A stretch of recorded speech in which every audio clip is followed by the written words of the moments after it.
የዐቢይ ጾም 6ኛ ሳምንት ገብርኄር።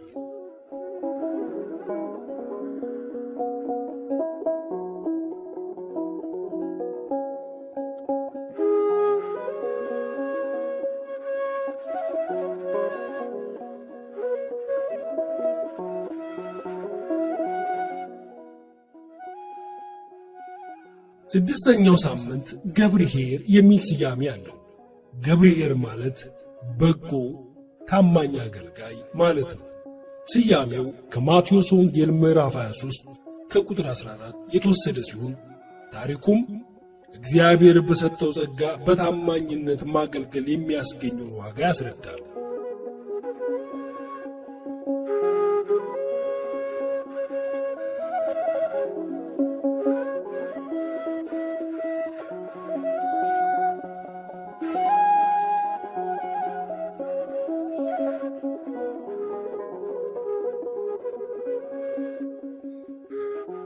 አንድ ሰው አገልጋዮቹን ጠርቶ ወጥተው ወርደው ነግደው እንዲያተርፉ ለአንዱ 5 ለአንዱ 2 ለአንዱ ደግሞ 1 መክሊት ሰጣቸው።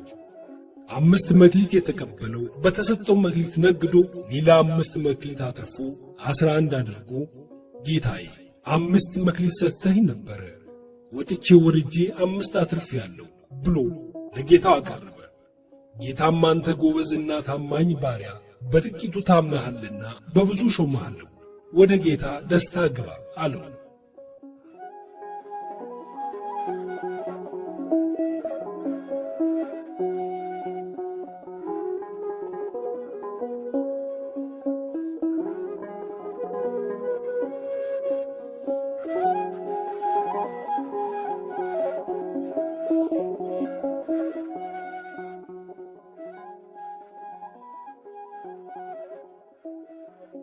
ሁለተኛ መክሊት የተቀበለው ወጥቶ ወርዶ አትርፎ 4 አድርጎ ቀረበ።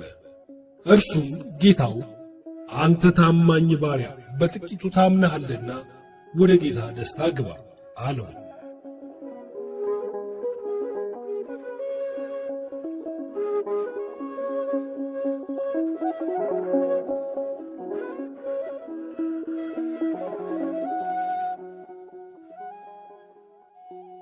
አንድ የተቀበለው ሰው ግን መክሊቱን ወስዶ ቀበራት።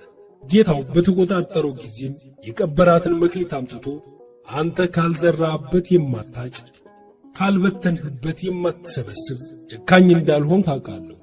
ስለዚህ ፈራውና የሰጠኝን መክሊት ቀበርኳት፣ እነሆ መክሊትህ ብሎ ምንም ሳያተርፍ መክሊቱን ለጌታው መልሶ አስረከበ። ጌታውም አንተ ክፉና አኬተኛ ባሪያ ወርቄን በጊዜው አታስረክመኝም ነበርን? ነግዶ ለሚያተርፍ ሰጠው አልነበር? ይህን ክፉ አኬተኛ ባሪያ እጅ እግሩን አስራችሁ ጨለማና ጥርስ ማፋጨት ወዳለበት ስፍራ ውሰዱት፣ መክሊቱን ቀሙና ለባለ 10 ጨምሩለት ብሎ አዘዘ።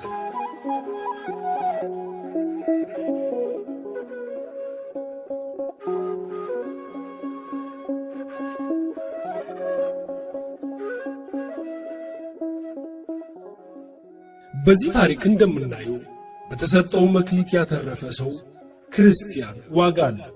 በፈጣሪው ዘንድ መልካም፣ በጎ፣ ታማኝ ባሪያ ተብሎ ይሸልማል። ባያተርፍ ደግሞ ሐኬተኛ ባሪያ አገልጋይ ይባላል፣ ቅጣቱንም ይቀበላል። እንግዲህ እኛም ታማኝ አገልጋይ መሆን ይጠበቅብናል።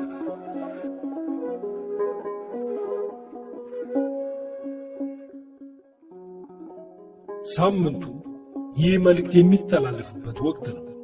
በዚህ ዘመን በመክሊታቸው የሚያተርፉ እንዳሉ ሁሉ በመክሊታቸው ወይም በጸጋቸው ዝገት እስከሚያጠፋው ድረስ የሚቀብሩ ሰዎች ናቸው። መክሊትን ወይም ጸጋን መቅበር ዋጋ የማያሰጥ መሆኑን ተገንዝበን በቻልነው መጠን ለማትረፍ መትጋትና ታማኝ አገልጋይ መሆን እንደሚገባን ከገብርኄር ታሪክ እንማራለን።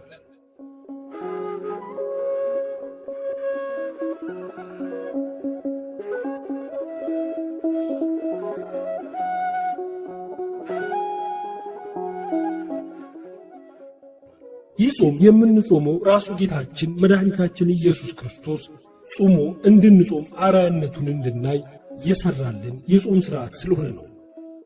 ስለዚህም ጾሙን በአንድነት በፍቅር ሆነን ስለ ኃጢአታችን ስርየት፣ ስለ ሀገራችን ሰላም፣ ስለ ሰማይ ጠል፣ ስለ ምድርም በረከት፣ ስለ ሰው ልጆች ፍቅር ሁሉ፣ ስለሚራቡትና ስለሚጠሙት፣ ስለ ተሰደዱትና በጽኑ አገዛዝ በጭንቀት ስላሉት ሁሉ፣ በጽኑ ደዌ በአልጋ ቁራኛ ስለተያዙት ወደ እግዚአብሔር ልንጮህ በምህላም ወደ ቤቱ ልናሳስብ ይገባል። ኢዮኤል ምዕራፍ 12 ከቁጥር 13 እስከ 16።